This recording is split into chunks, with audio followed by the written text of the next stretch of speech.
Kodėl 70% rūkalių nori mesti, bet tik 7% išlieka nerūkantis ilgą laiką? Nes metimui reikia strategijos, o ne vien tik valios. Pataisykime tai.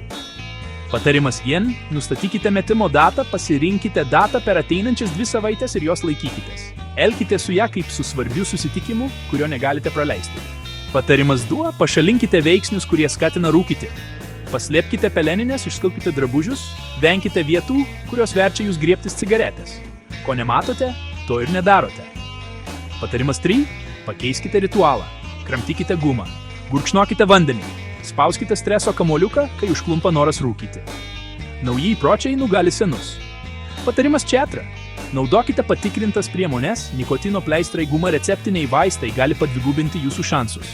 Pasitarkite su gydytoju, kad rastumėte geriausią variantą. Patarimas 5.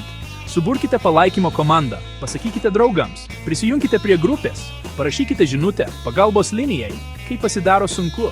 Atsakomybė daro jūs stipresnius. Mažos pergalės susideda, švenskite kiekvieną nerūkymo valandą, po to dieną, po to mėnesį. Jums pavyks.